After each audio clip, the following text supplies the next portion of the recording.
Are we wrong to stop people from being who they want to be? So here's an answer. Generally, I'm sorry, I'm going to have to read it. Generally, we treat people wrongly when we block them from assuming the personal identity they wish to assume. We treat people wrongly when we block them from assuming the personal identity they wish to assume. So I'm going to tell you a story about two women. And the year is 2015. Caitlyn Jenner has just been named one of Glamour's Women of the Year. She's Barbara Walters' Most Fascinating Person of the Year. She's shortlisted for the Time Person of the Year. And the epitome of arriving. She has a photograph by Annie Leibovitz on the cover of Vanity Fair, and I just have to show you this. I love Annie Leibovitz. And look, this is Caitlyn Jenner. So, at the same time that Caitlyn Jenner is being lauded for her transgenderism, a woman named Rachel Dolezal is being attacked. The country is bringing down ignominy, anger, and ridicule upon her. She was the head of the NAACP in Spokane, Washington. And it turns out she was actually a white girl. You have to look at this photograph. There she is as a young teenager, pre-teen, white, blonde-haired, blue-eyed girl. And here she is as the head of the NAACP of the city of Spokane. Now the question becomes, and it's brought up by a woman named Rebecca Tubble. Professor Tubble is a professor at a small liberal arts college, Rhodes College. She got her PhD from Vanderbilt. She's a young, untenured professor, and she writes an article in a scholarly journal called Hypatia. It's a feminist philosophy journal. And it's published, and I will have a link to the controversy that ensues, but I'm not interested in all that. I'm interested in her arguments, because she says that as a person who supports transgender rights, she wonders if the arguments for transgenderism could also be used in Dolezal's case for transracialism. So, and I'm going to be all over the map on people's arguments. Some of this is from her, and some of this is from people who argued with her, and some of this stuff I made up myself. I'm just mixing it all up. So, the question is, if gender and race are social constructs, then can we transition from one to the other, or are they a different kind of social constructs? And some people argue they're very different. Sex and gender, that XX and XY chromosome and its connection to gender, is an internal thing, whereas race has an external component, the external component of history, history of who you are as a person, your background, your genealogy, but also a history of race in America. Now, let's look at two criticisms of transracialism. First, that Dolezal is working on white privilege, and then that there's some sort of blackface going on. She's accused of both of these things. And I have to say, if you're attacking her for white privilege, you have to look at Caitlyn Jenner, for crying out loud. Bruce Jenner, an Olympian who takes his Olympic status and makes millions of dollars off of it, becomes the face on the Wheaties box, becomes the dad and husband in the Kardashians. He's dripping in male privilege. Is he allowed then all of a sudden at the age of 65 to not just look like a woman, but to look like the woman we saw? Is that male privilege? And when you think of white privilege for Dolezal, and I think this connects with the question of blackface, she's not doing blackface. She says, and this is what she says, we'll have to take what she says with a grain of salt. There's a tremendous amount that's not true what she says. But she says that she rejected her parents, who were Pentecostal, white Pentecostal folk, and she was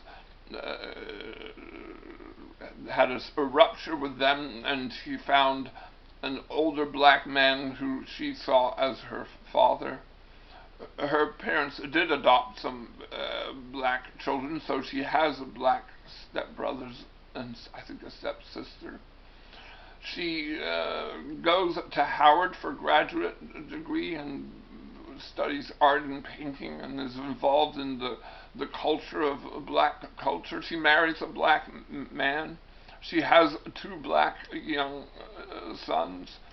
She transitions about 10 years ago, and we might call it passing, but 10 years ago she becomes a black woman, and she's very successful as a black woman. She fights for black rights. She teaches black studies at a college. She's part of the Black Lives Matter campaign, and she becomes so successful, she becomes the president of the NAACP. I would say, well, yes, she could go back to being white, but for 10 years she's the black experience. And by the way, 4 years later, here we are in 2019, she's still black. She refuses to go back to being white, even though it's ruined her and her children, I think. So, let's go back to this question.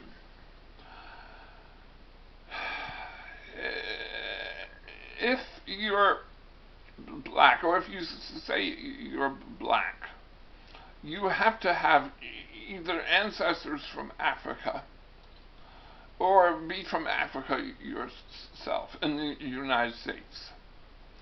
And we could do a genetic test on you, and we could find the markers, just like we could find your chromosomes and whether they're XY or XX. But does that matter? And what if, and isn't this interesting, what if Rachel Dolezal went and had a genetic test, and it happens that she has that one drop of black blood in her? That 1/64th or something of her is actually black. Do we then say, you can be black now?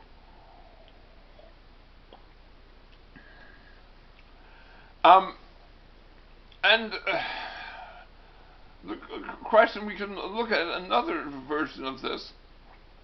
Let's think about being Jewish. What does it take to be Jewish? Well, again, we can do a genetic test on you and see if you're Jewish. There are certain markers, but Sammy Davis Jr. Becomes a Jewish. He converts. Donald Trump's daughter converts. Can you convert to Judaism? Well, and it's hard for me to understand. Are you converting to the religion of Judaism? Or to simply the lifestyle of Judaism? Because many Reformed Jews don't believe in God. They don't believe that the Torah is God's message to them. And many Reformed Jews believe that it's no longer the matrilineal line that makes you Jewish. They accept children who have Jewish fathers and Gentile mothers. Now, who decides this? Well, the Reformed Jews, not the Orthodox Jews, by the way. And does Israel accept you as a Jew? That's a whole another question. But at least we have sort of ways you can become Jewish. The Jewish society says, we will accept you. You have to do this, and this. See, the black society doesn't say that. There's not a council of black people. Maybe Kanye West and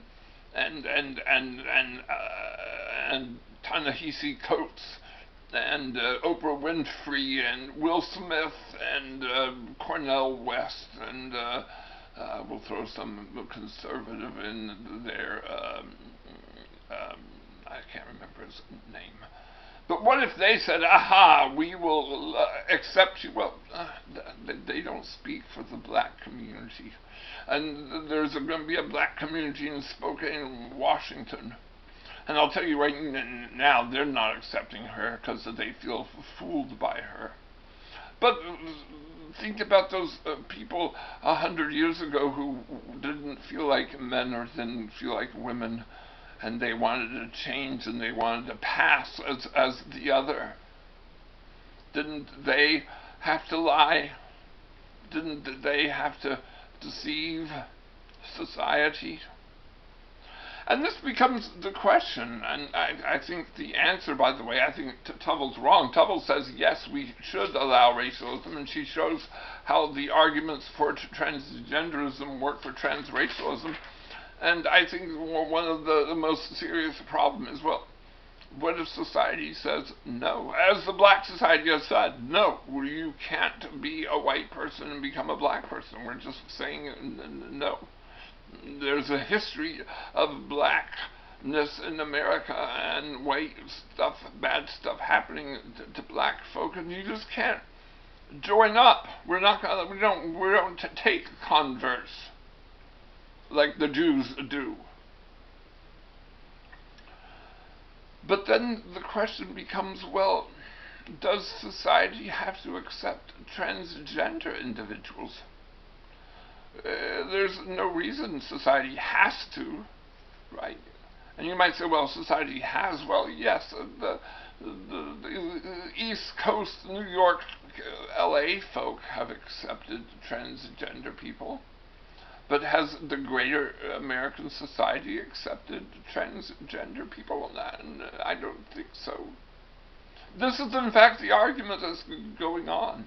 And there should be a discussion. Now, here's my thought. America is very big, and it holds many people. We are a diverse group of folk. And if you're a man and you want to be a woman, I think that's okay. I don't think America's going to go, no, you can't be a woman. Mississippi might say, no, you can't come into a women's restroom.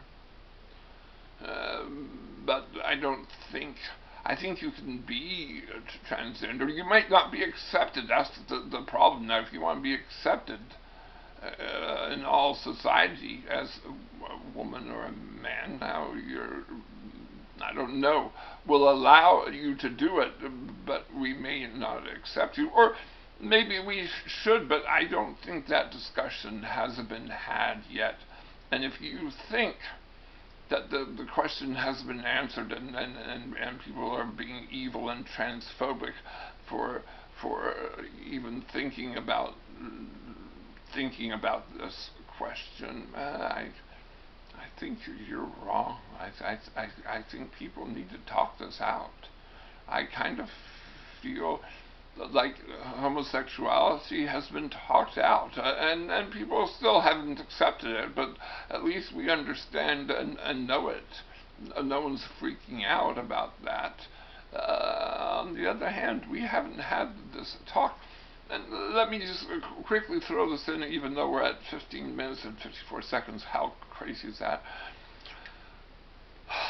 Is it possible that some young gay boy will look at himself and realize that there's something different about him and the other boys, in the sense that the other boys seem to like the girls and he doesn't?